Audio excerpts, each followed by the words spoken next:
Aujourd'hui, on commence enfin à s'approcher du piano. Enfin, me diront certains, oui, mais on ne peut pas foncer comme ça dans le tas sans comprendre ce que l'on fait. Il y a des préliminaires quand même. Et puis vous savez bien maintenant que le but ici est de comprendre ce que l'on fait, et pas d'apprendre un morceau vite fait, mal fait en 10 minutes, faire du buzz et attirer le plus de visites.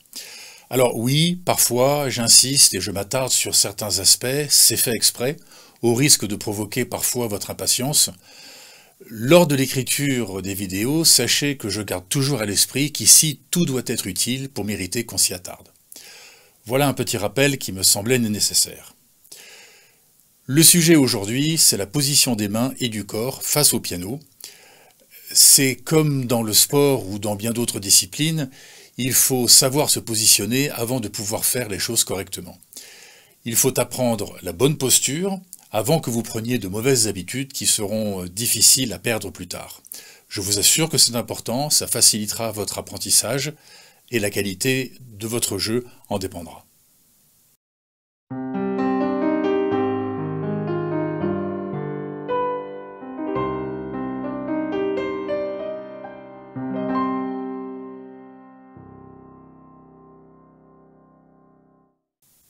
Bonjour à tous, je m'appelle Stéphane et je suis ravi de vous retrouver sur cette 5e vidéo qui sera consacrée à la position à avoir pour jouer du piano. C'est comme dans tout, au piano, si on n'a pas la bonne position, on risquerait de se faire mal. Oui, attention, le piano, c'est quelque chose de très dangereux pour la santé. Non mais, blague à part, la position statique que demande le piano peut provoquer des contractures dans le dos et dans les épaules, qui vont perdurer dans le temps, c'est vraiment pas ce qu'il faut pour progresser. La position doit être la plus confortable possible dans la durée, disons une demi-heure, sans gêner les mouvements des bras. Pour décrire la position au piano, on va commencer évidemment par les mains, car c'est là où est tout l'enjeu. Le reste du corps devra s'adapter. Numéro 1, commençons par les doigts. Vos doigts doivent être courbés, à peu près comme ceci. On va voir tout à l'heure une petite astuce sur comment s'assurer que vos doigts sont courbés convenablement et suffisamment. Si les doigts sont trop plats, alors on touchera les notes avec la pulpe des doigts, et en plus, la longueur inégale des doigts forme une courbe très prononcée qui doit s'adapter à un clavier qui lui est droit. Et finalement le pouce sera au-dessus du vide, pas au-dessus du clavier, et il ne servira donc à rien. Alors que si les doigts sont courbés, cela atténue la courbe. C'est beaucoup mieux. Mais si les doigts sont trop courbés, alors là il n'y a plus de courbe du tout, c'est très bien, mais vous toucherez avec vos ongles. À ce propos, pardon mesdames, mais vous allez avoir un choix difficile à faire. Ça sera soit les ongles longs, soit le piano. Je vous laisse face à votre dilemme. Au piano, il faut des ongles courts pour justement ne pas heurter les touches du piano avec. Ça s'entend, c'est pas très élégant, et en plus on sent mal les touches.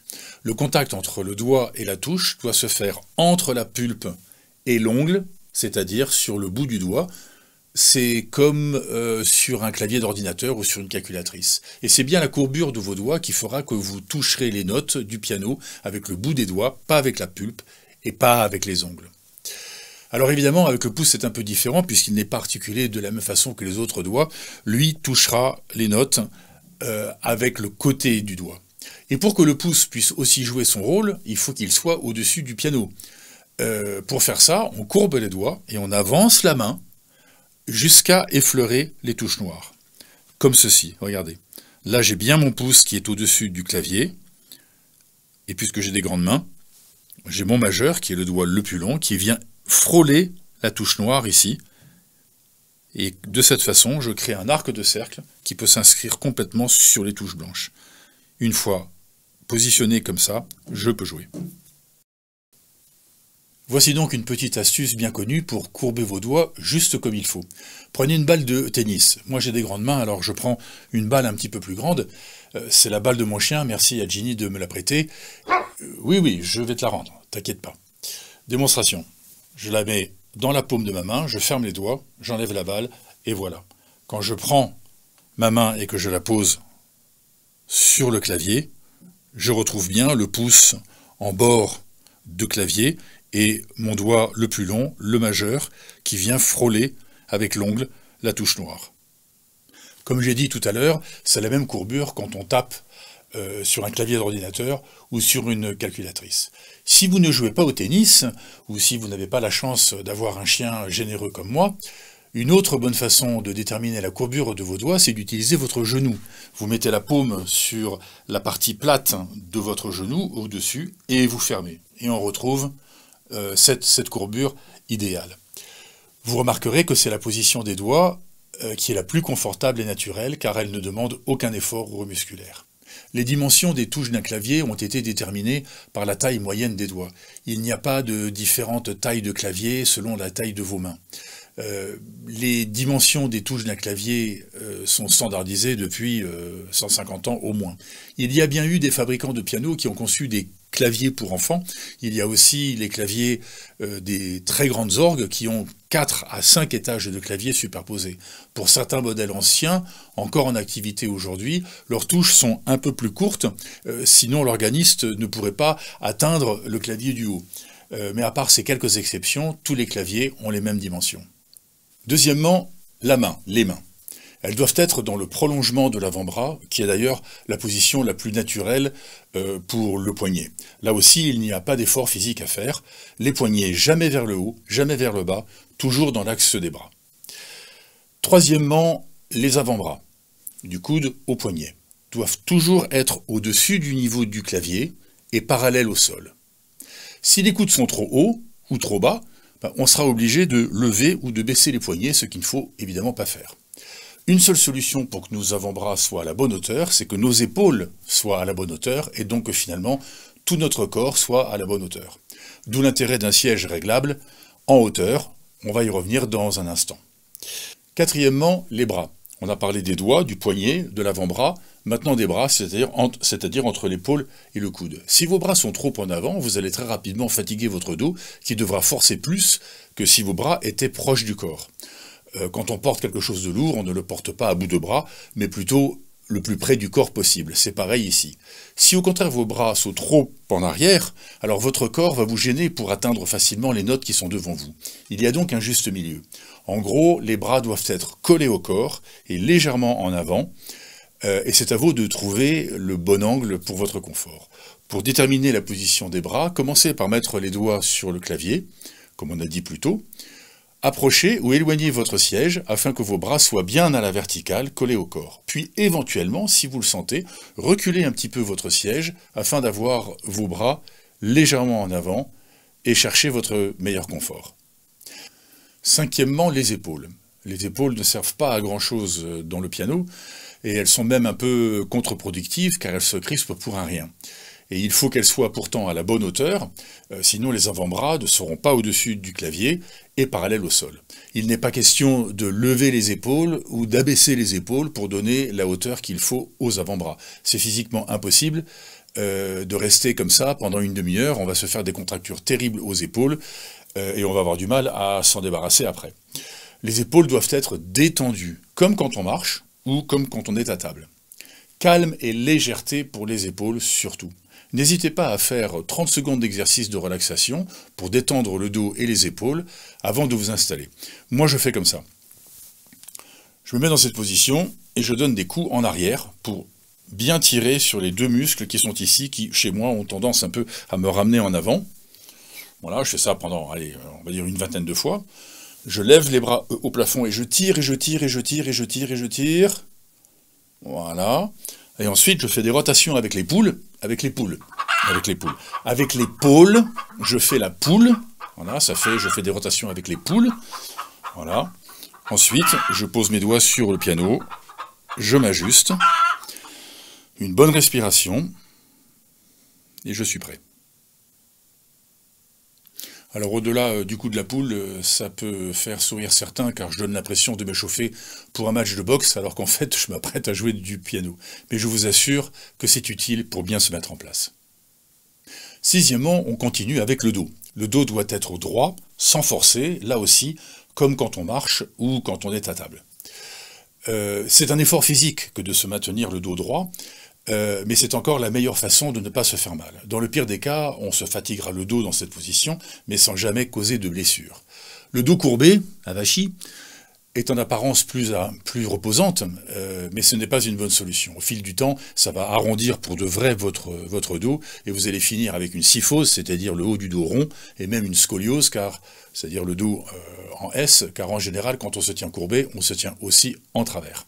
Et oui, je vous l'ai dit, le piano, c'est vachement dangereux, surtout quand on se le prend sur le petit doigt de pied, comme ce matin. Encore une fois, chacun ayant sa propre morphologie, trouvez vous-même la position dos droit qui vous est la plus confortable. Septièmement, en dessous du dos, il y a les fesses. Nous y voilà, messieurs, dames, tout est dans les fesses au piano et je suis poli.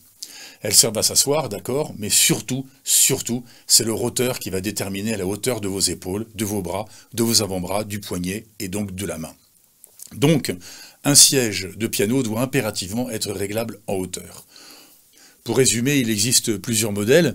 Le vieux tabouret de piano de la grand-mère des années 60 qui se réglait en faisant tourner l'assise. C'est marrant et c'est nostalgique, mais c'est très inconfortable.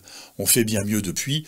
Il y a le genre qui se plie, pratique pour ceux qui ont choisi un piano portatif, et d'autres plus confortables, et d'autres encore plus imposants, hyper stables, un peu plus lourds, avec même un petit coffre pour ranger ses affaires de piano. Là, je vous renvoie à la vidéo numéro 3 sur le choix du matériel et je vous ai remis les liens des équipements conseillés dans la description de cette vidéo en dessous. Huitièmement, on continue à descendre les jambes. Si vous êtes grand comme moi, vous allez abaisser le siège et vos jambes vont remonter un peu vers votre poitrine. Si vous êtes moins grand, vous allez remonter votre siège et vos jambes s'abaisseront vers le bas. Dans les deux cas, vos pieds doivent être bien posés au sol, éventuellement un peu sous votre siège selon votre confort. Votre pied droit sera, plus tard, un peu plus en avant pour aller appuyer sur la pédale de sustain. Vous devriez savoir ce que c'est que la pédale de sustain si vous avez bien suivi les vidéos. Voilà, on est parti des doigts jusqu'aux pieds, et on voit bien que c'est la hauteur du siège qui déterminera toute la position de notre corps. Cette hauteur de siège est donc primordiale. Mais alors pourquoi, moi, je n'ai pas de banc de piano réglable comme je vous propose avec insistance?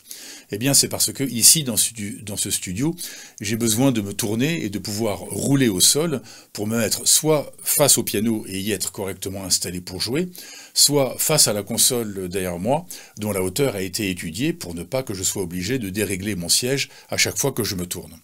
J'utilise un fauteuil de bureau que je n'ai pas choisi au hasard. Il est réglable en hauteur, comme ils le sont pratiquement tous. Son assise est bien plate, voire même un petit peu dure, pour ne pas m'enfoncer dedans, et elle est parallèle au sol. Je ne me retrouve donc ni penché en avant, ni penché en arrière, j'ai les fesses bien à plat. Je vous le dis, le piano, c'est une histoire de... Avec un banc de piano, vous n'aurez pas de questions à vous poser, il sera forcément adapté puisqu'il a été conçu pour ça. Voilà pourquoi je vous propose cette solution simple et droite au but. Et dernièrement, positionnez-vous latéralement par rapport au clavier. Alignez votre centre, votre nombril, en face du troisième groupe de 3 notes noires. Vous avez remarqué que le clavier est composé de notes blanches, mais aussi de notes noires, et elles sont groupées par 2, puis 3, puis 2, puis 3, puis 2, puis 3, ainsi de suite. Prenez le troisième, 1, 2, troisième groupe de notes noires, et alignez votre nombril dessus. Cela vous permettra, avec vos mains, de bien vous positionner aux alentours de cette partie du clavier. C'est une position de départ. Plus tard, en fonction des morceaux, vous pourrez vous déplacer plus à gauche ou plus à droite. C'est pour ça que les bancs de piano ont cette forme rectangulaire allongée, pour pouvoir jouer à deux, mais aussi pour pouvoir se déplacer d'un côté ou de l'autre. Passez le temps qu'il faudra, avec un miroir, de plein pied à côté de vous s'il le faut, pour apprendre à vous installer correctement devant le piano. C'est super important, je vous promets, je n'y aurais pas consacré une vidéo entière et éprouvé votre patience si ça ne le méritait pas. Voilà. C'est la fin du cours d'anatomie du jour. Maintenant, je vous propose un petit test. J'ai sélectionné pour vous quelques photos et vous devez deviner ce qui ne va pas dans la position des pianistes. Les deux premières photos sont des contre-exemples car elles sont extrêmes. Première photo. Il s'agit de Nobuyuki Tsuji. C'est un pianiste et compositeur japonais. Clairement, on voit bien qu'il se tient prostré au-dessus de son clavier. Et qu'il a même les coudes trop bas et donc les avant-bras qui remontent vers le clavier. Il est aveugle de naissance et donc n'ayant pas besoin de maintenir sa tête droite pour voir devant lui, il se tient un peu comme ça naturellement, même quand il est debout. Mais sa position, pas très conforme à ce que l'on vient de décrire dans cette vidéo, ne l'empêche pas d'être un pianiste virtuose. Ça montre bien que la morphologie de chacun fait aussi partie de la position, même si se tenir courbé au-dessus du piano n'est pas la position recommandée au départ. Il a trouvé sa solution, et elle fonctionne pour lui, c'est tout ce qui importe. Deuxième contre-exemple, il s'agit de Michel Petrucciani, un pianiste et compositeur de jazz français. Malgré son handicap évident et une vie trop courte, il est mort à 36 ans en 1999, il aura marqué le jazz français et américain de son talent et de sa résilience.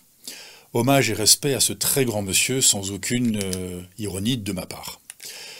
Même si, comme moi, vous n'êtes pas spécialement orienté jazz, tapez son nom sur YouTube de temps en temps et regardez-le jouer et laissez-le nous donner une bonne leçon de vie.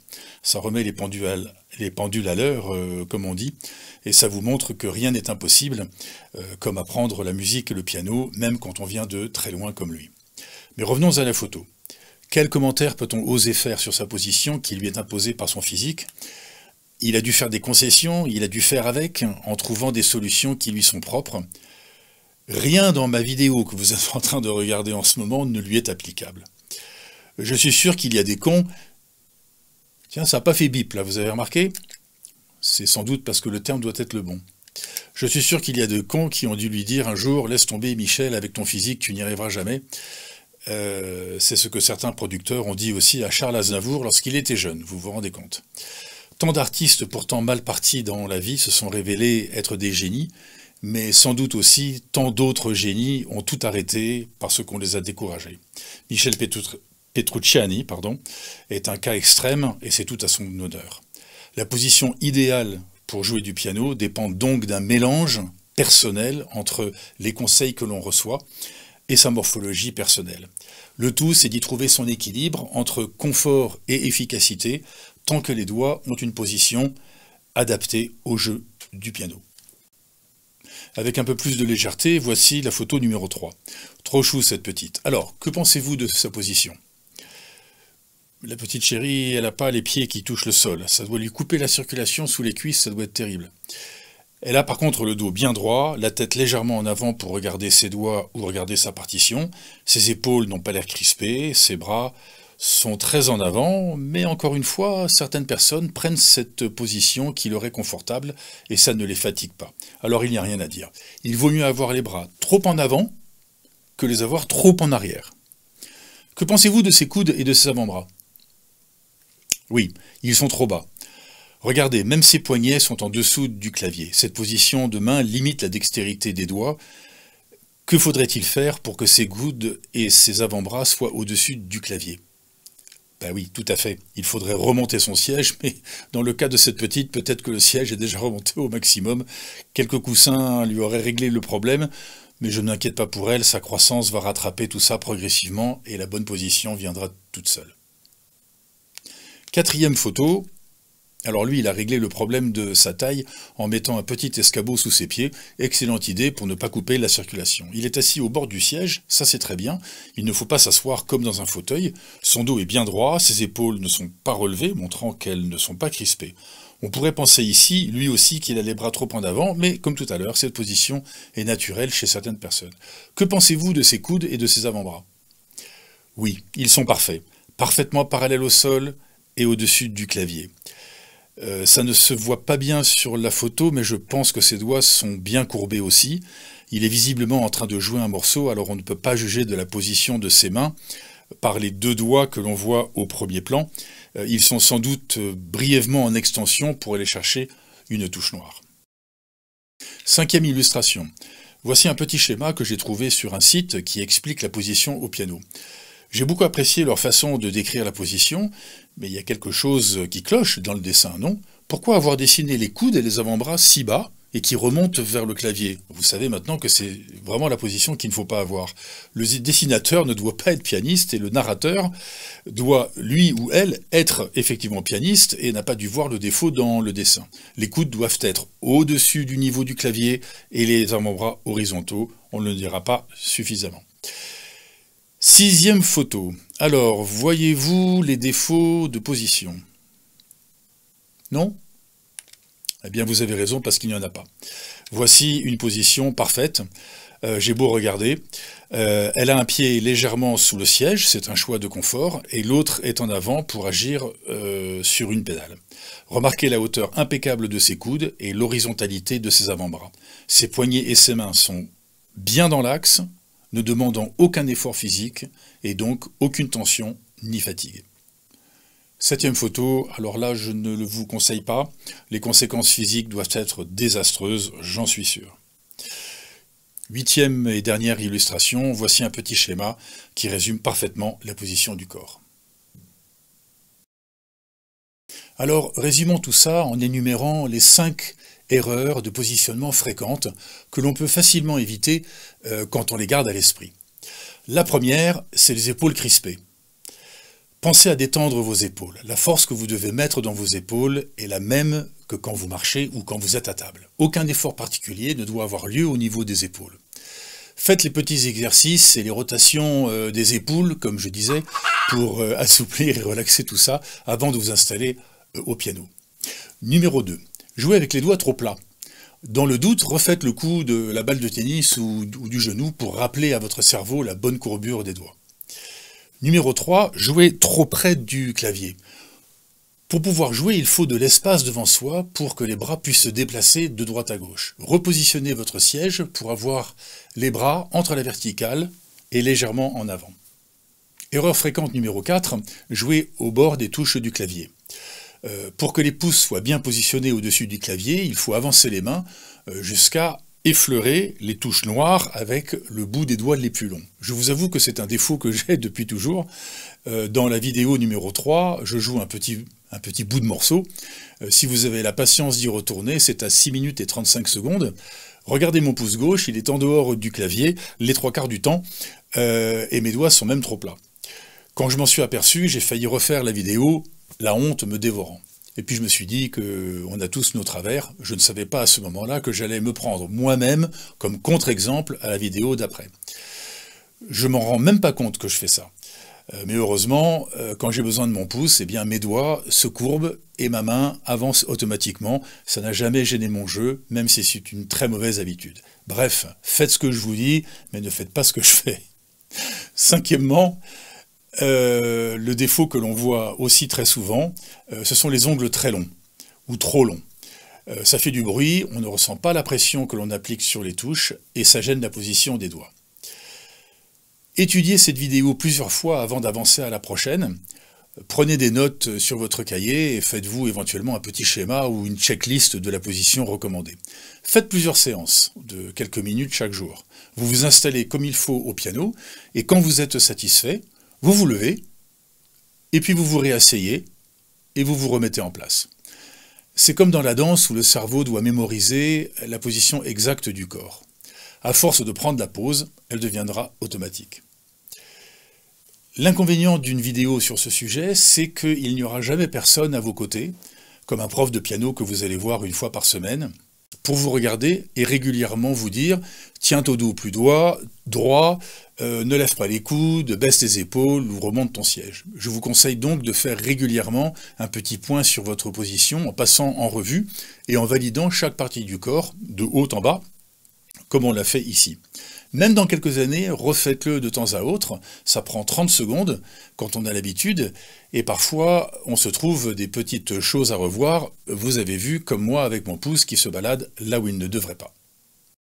Voilà pour aujourd'hui, je vous remercie de votre patience, d'avoir suivi cette vidéo jusque-là, c'est tout à votre honneur et ça montre votre motivation. Mettez un like à cette vidéo si elle vous a plu. Non, en fait, je m'en fiche un peu si elle vous a plu ou pas. L'important, c'est qu'elle vous a été utile et qu'elle vous a fait avancer, ne serait-ce que d'un petit pas. Je plaisante, bien sûr, mais qu'à moitié, car parfois l'utile n'est pas toujours amusant.